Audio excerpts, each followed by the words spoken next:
Hello, and thank you for joining us today. My name's Leslie McWhorter, and I'm the Grapher Product Manager. I'm here today to go over some features of Grapher 13 that will save you time when customizing your projects. There are various features that would fall into this time-saving category, but today I'll be covering the following topics: copying and pasting the formatting of one object to another, adding plots to a graph without having to select the plot type, axes, or data file, bulk editing properties of objects with shared properties at the same time,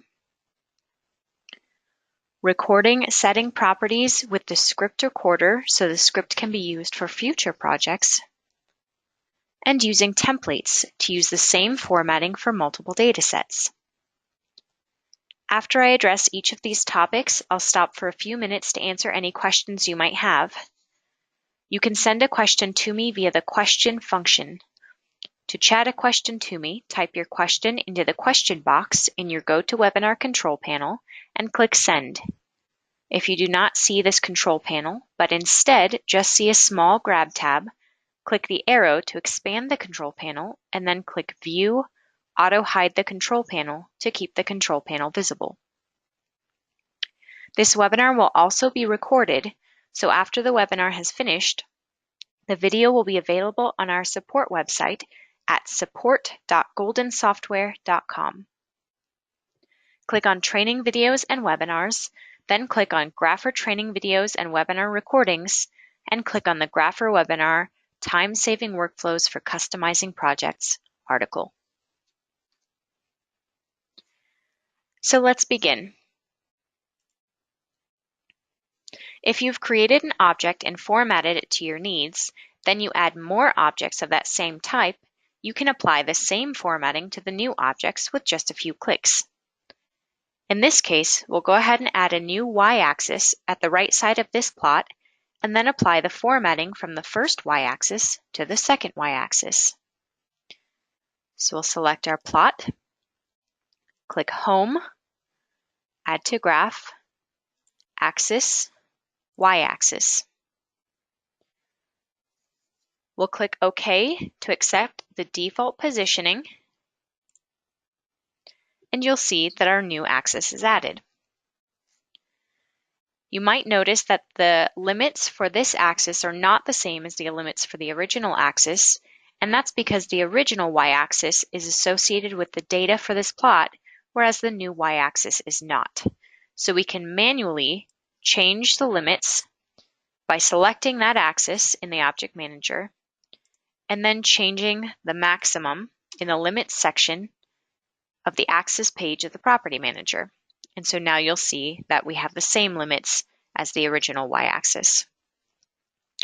So to copy the formatting, we'll select our original y-axis, click Home, Clipboard, Copy Format, and then we'll select the new y-axis and click Home, Clipboard, Paste, Paste Format.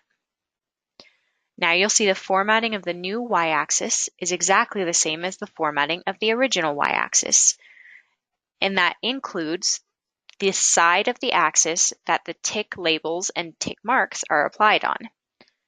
We may want to swap these so that they're not inside of our graph, and to do so, we can go ahead and click on that axis, click on the Axis tab in the Property Manager, click Set, next to Position, and then we'll toggle Flip Tick Marks and Labels.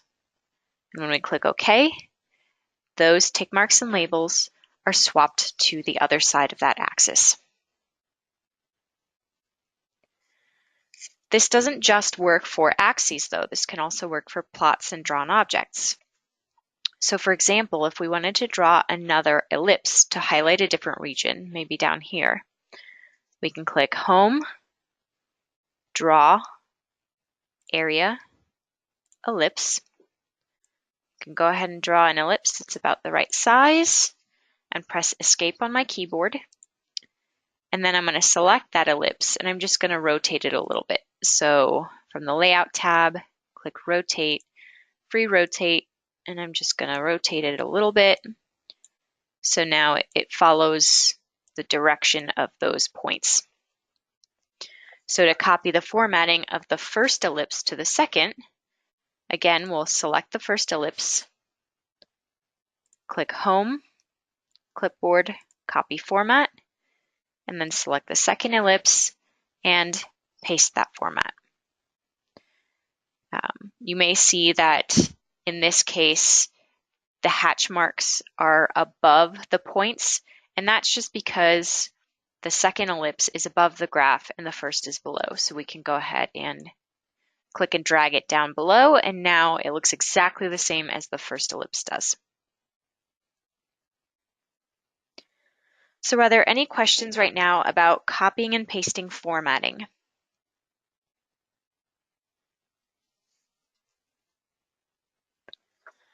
I see someone's asking, is it possible to select multiple objects to apply the format to at once? Absolutely. So if I go ahead and draw 3 more ellipses real quick, these aren't going to be associated with anything. And then if I select all 3 of those, right now I haven't copied anything since I copied the formatting of that first ellipse. So I don't have to copy the formatting anymore. I can just go ahead and click Paste Format, and that formatting is applied to all 3 of the selected ellipses. I'm going to go ahead and delete those because I don't need them. So we see another question, are there any rules about what objects can be formatted with what other objects? So if I'm understanding you correctly, what you're asking is if you can copy the formatting of an axis and apply it to an ellipse, or copy the formatting of a plot and apply it to an axis or something like that. So you can do that. There are no rules about what object you can select to copy the format to another object. So as long as the object you're copying the formatting of has some properties in common with the object that's being pasted to, the formatting can be shared. So for example, here we could select the plot, we could copy the formatting, and then we could select one of the axes and paste the formatting. And you'll notice that the line properties have changed because line properties are something that are shared with the plot. The plot doesn't have any text or anything right now, so none of the labels or anything else have changed, but the line properties did change. I'll go ahead and undo that change. Are there any more questions about copying and pasting formatting? No? All right. Well, we'll go ahead and move on then. When adding a plot to a graph, there are a few different ways to do this. You can use the ribbon bar. So you'd click in the Home tab again, Add to Graph, Plot.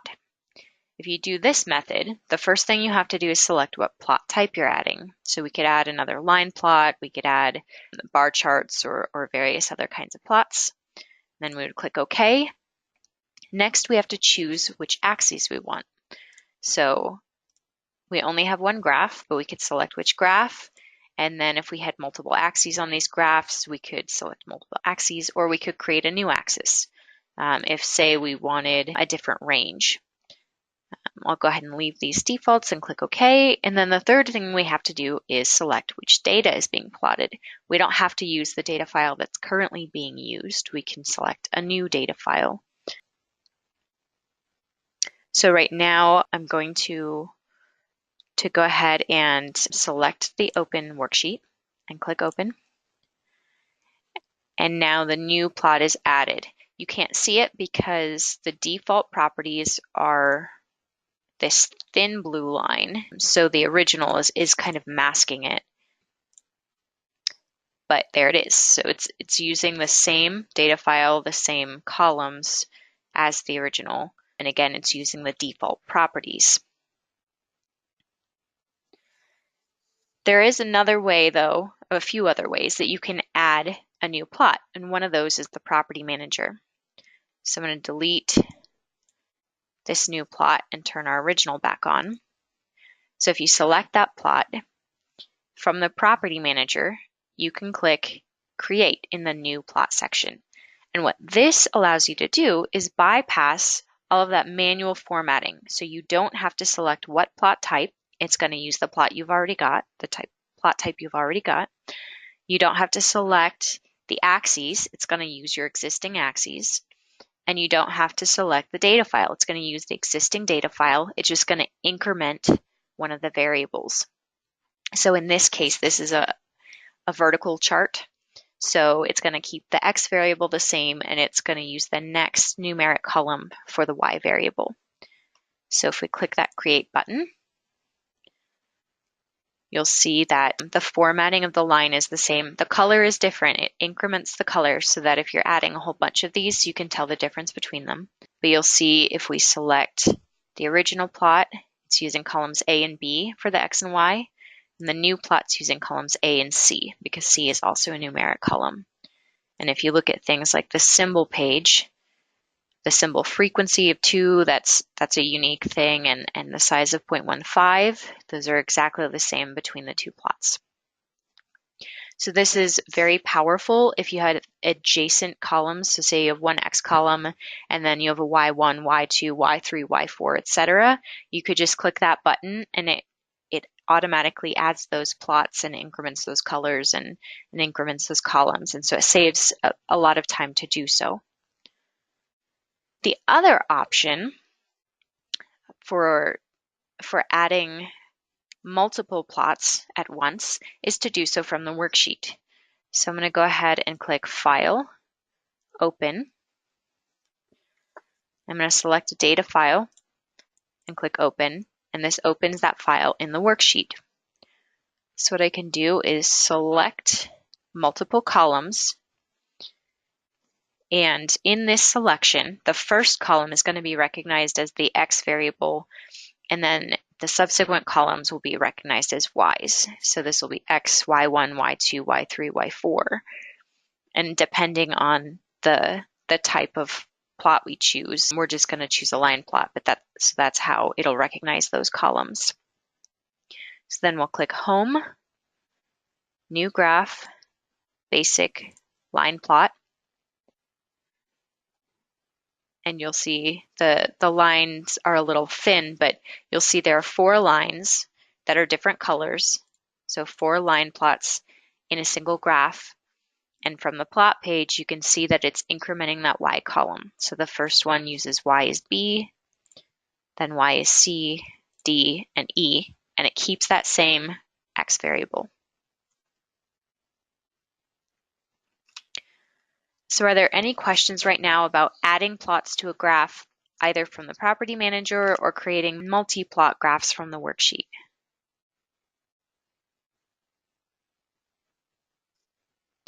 Okay, why add plots from the ribbon if the property manager does the formatting for me? That's a good question. There are cases where your data might be in different files or non-adjacent columns. If you want to add a different type of data, like you want to add a bar chart to this line plot, if the formatting is going to be significantly different between the first plot and the second, or if you need to add a new axis, like I mentioned, maybe the next data file you add has a significantly different data range. So maybe you want to add a new axis for that new data range. So for cases like that, it's helpful to use the ribbon bar command because you have more control as you're adding the plot over some of those things like the axes and the data. I see another question. Where can I see and change the gradient colors that are used for the plots? Oh, that's a good point I didn't mention. So these 4 colors here are based on a gradient, and that's controlled in the Options dialog. So if you click File, Options, then the pane on the left here under Environment, if you click Plots, there's a plot palette. And so this is what's being used for those colors. So you can select another preset, or you can click the ellipsis button to define your own custom color gradient.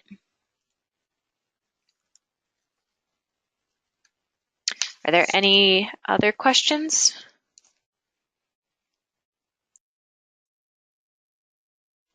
Nope.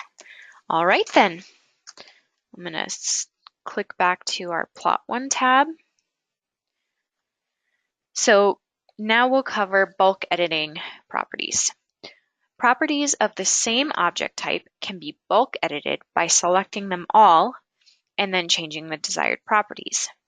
So for example, here we can edit the properties of both of the ellipses, we can edit the properties of both the plots, or we can edit the properties of any of the axes altogether. For right now, I'm going to go ahead and turn off the ellipses by unclicking them in the Object Manager, and we'll edit the plots and the axes. So we'll first select one of the plots, which one's already selected, and then I'll hold Control on my keyboard and click on the second plot, and that'll highlight them both. Then we can go to the Property Manager and change some properties. So on the symbol page, I can decrease the frequency so it's showing every point.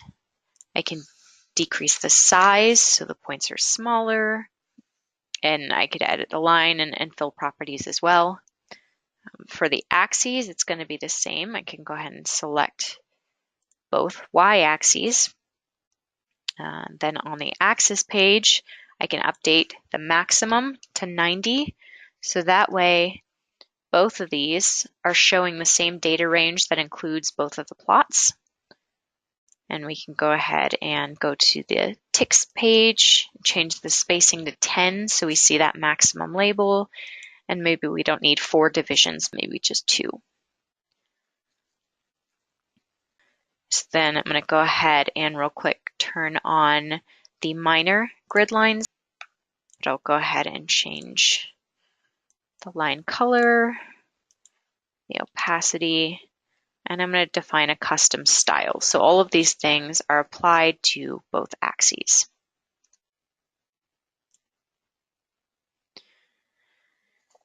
Okay, so are there any questions about bulk editing properties of objects that share properties?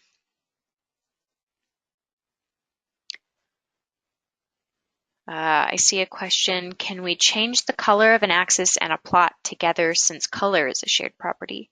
While it's true that both an axis and a plot have a color property, this isn't shared between them because they're 2 different object types. So you would need to change those individually, or you can use that copy format, paste format like we did earlier. So say I wanted to change y-axis 2 and this secondary plot to both be green, whereas the first plot and the first axis are blues. I would have to do those individually. And I'll go ahead and do those now real quick to show you.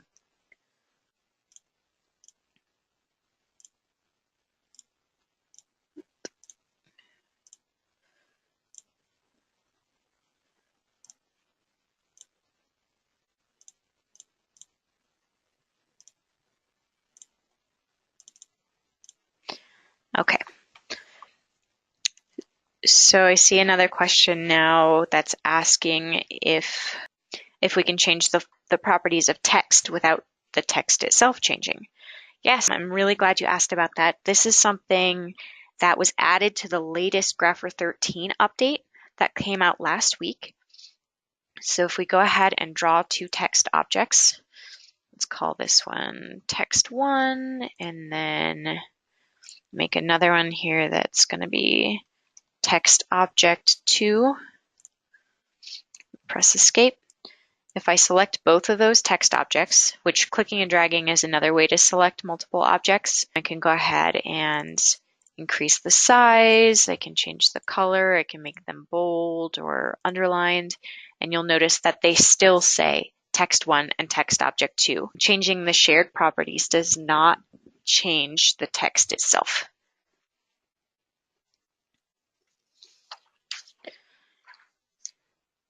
Okay, so if there are no more questions, we'll go ahead and move on to the 4th topic of the day, which is recording setting properties to a script. So another way to change the same properties for multiple objects is to perform the change on one object while using the script recorder, and then play that script back to apply the same change to other objects or for other files.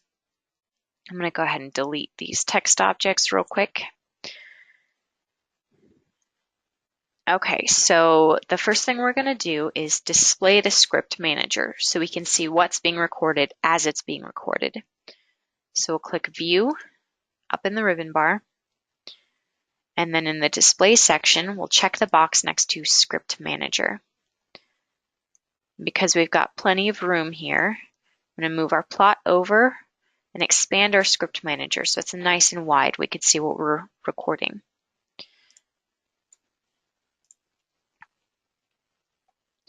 So now we're going to click Automation, Scripts, Record. And now the recording has begun. You'll see that there are a few initialization lines that are added, and now it's ready to record whatever operations we perform and change over in the user interface. So we'll go ahead and select y-axis 1. On the Labels page in the Property Manager, we're going to decrease the size to 16. We'll change the color to 50% black, and then we'll unitalicize those. Then on the line page, we'll make a few changes. We'll change the color to 30% black for the line and for each of the grid lines. And then we'll go to the ticks page and we'll turn off the ticks. So now that our formatting is done for this axis, we'll click Stop Editing, and then we get a Save As dialog. So we'll go ahead and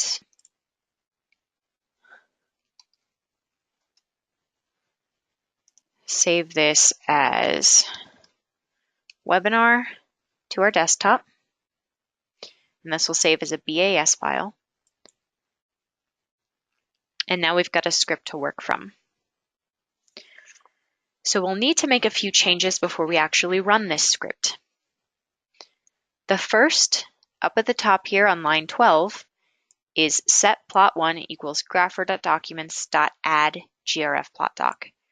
This creates a new plot document at the beginning of these operations we'll perform. We don't want it to do that. We want it to actually perform the operations on the existing plot document. So we're going to change add and everything after it to active. Now that's going to grab the active plot document and perform these operations on it. And since we're grabbing the active document, the page units are already defined, so we can go ahead and remove that line.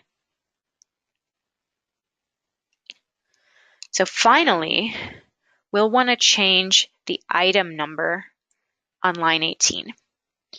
So what this script does for right here is it defines the plot document as the active document, then it defines the graph as the third item in the object manager. That's that item 3.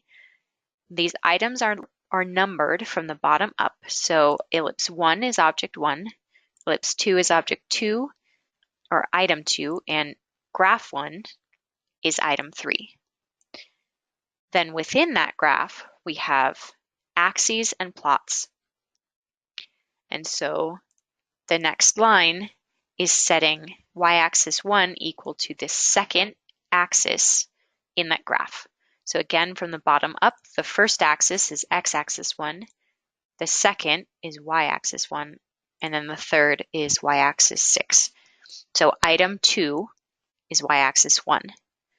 Since we already applied the change to y-axis 1, we'll go ahead and change that to item 3. That'll be y-axis 2. And so now that we've changed that, if we were to run this script right now as is, it's going to apply the changes to this secondary y-axis. And you can play this script by clicking this start arrow up in the toolbar.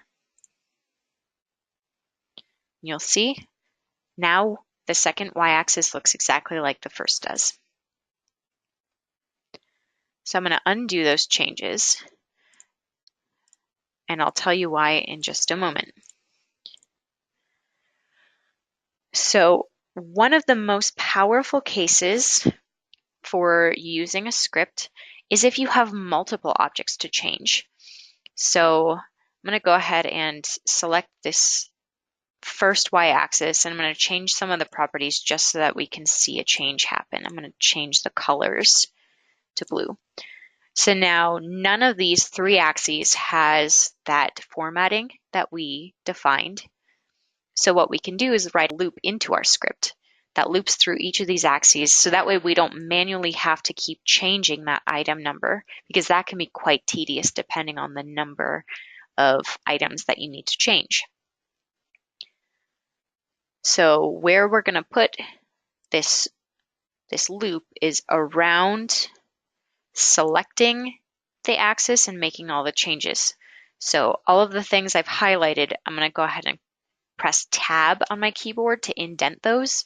And those are all the things we're going to put inside of a loop. So my loop is going to be a for loop. So I'm going to type for I equals 1, 2.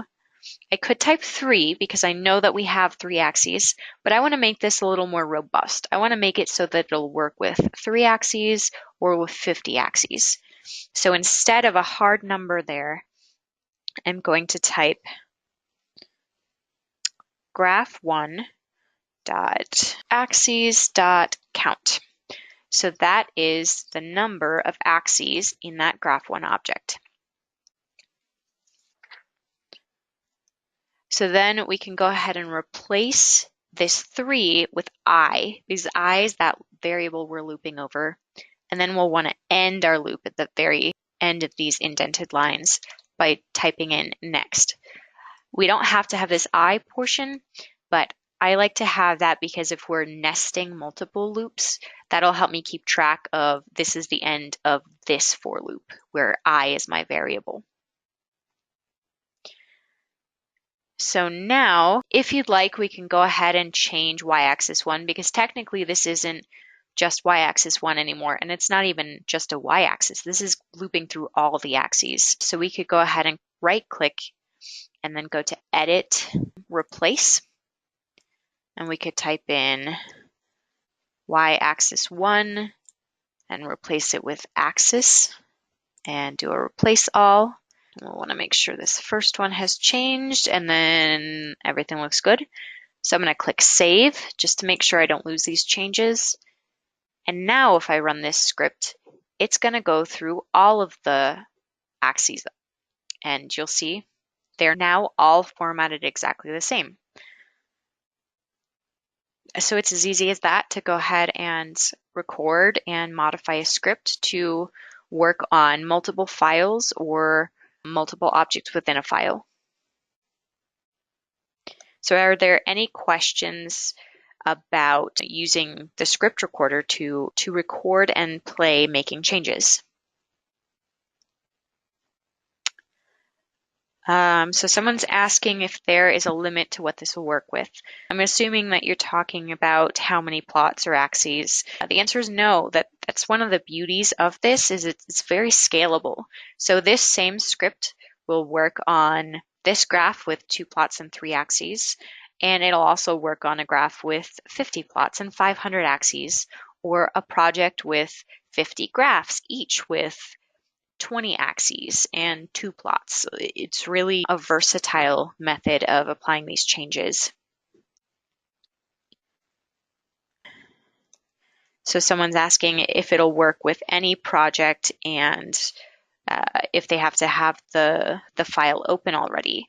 So the file should be open, and that's because we've defined the active document right here up in line 12. We could change that. If you want the script to open the file, you could change active to open, and then you could type in the file you want. So maybe ctemp filename.grf or whatever it is your file name is. But you do need to change the script to define that if that's what you want it to do. And to answer your other question, will this work with any project? Yes, you may need some slight modifications. For example, on line 15, we set the graph as the third object. So if you don't have the ellipses and you just have one graph, or if you have multiple graphs, you may need to update that item number. And you very well could write a loop here as well. If you don't have the ellipses, but say you have 5 different graphs, you could go ahead and write another for loop here that you nest everything else in. So for j equals 1 to the number of graphs, and then you would just replace that with j. So that would be plot.shapes.count. And then again, you would go ahead and tab everything here, and here's where that next j, that would come in handy, because now you have nested for loops, and so you want to make sure you know which one's ending where.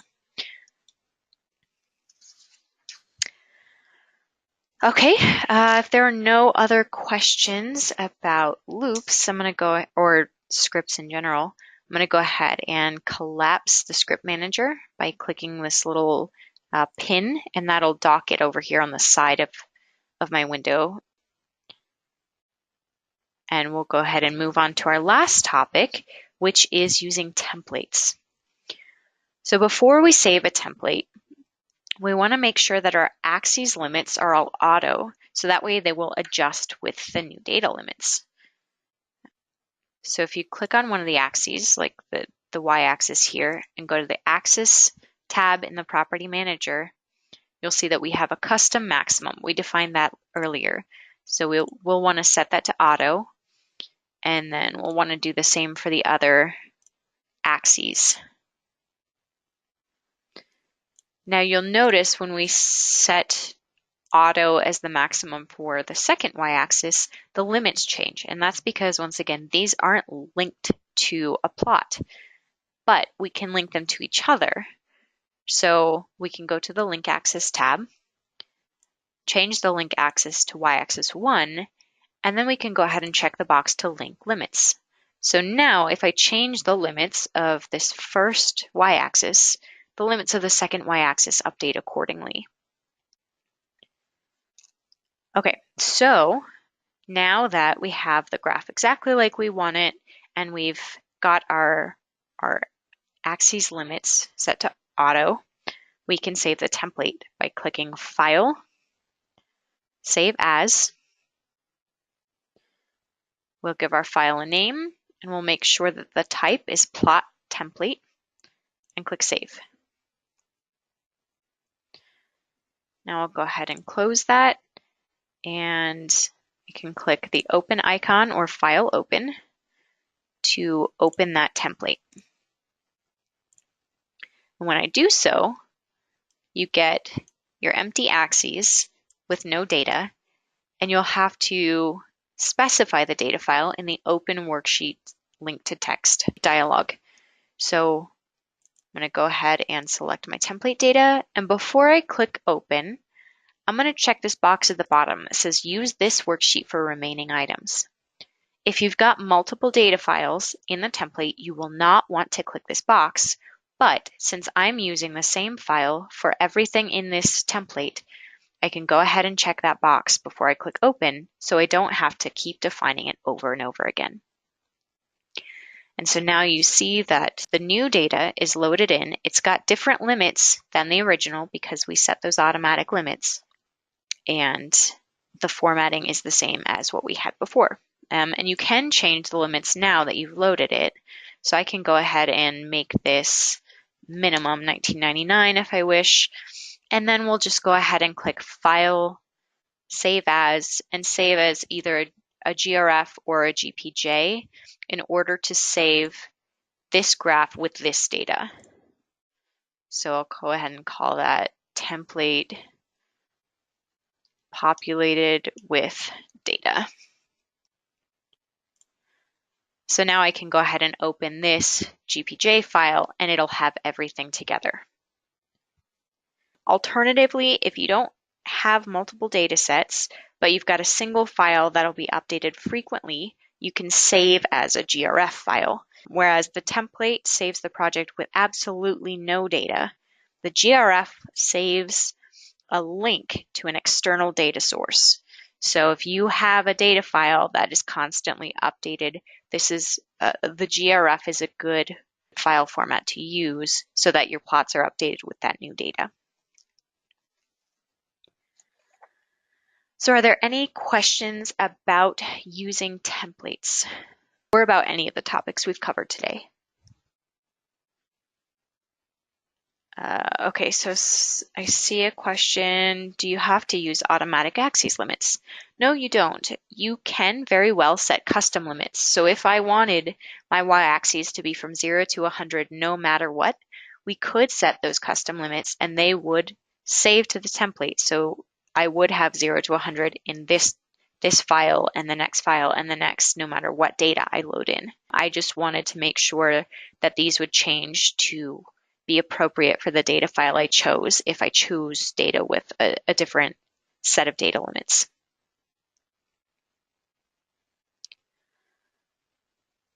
Does anybody have any other questions?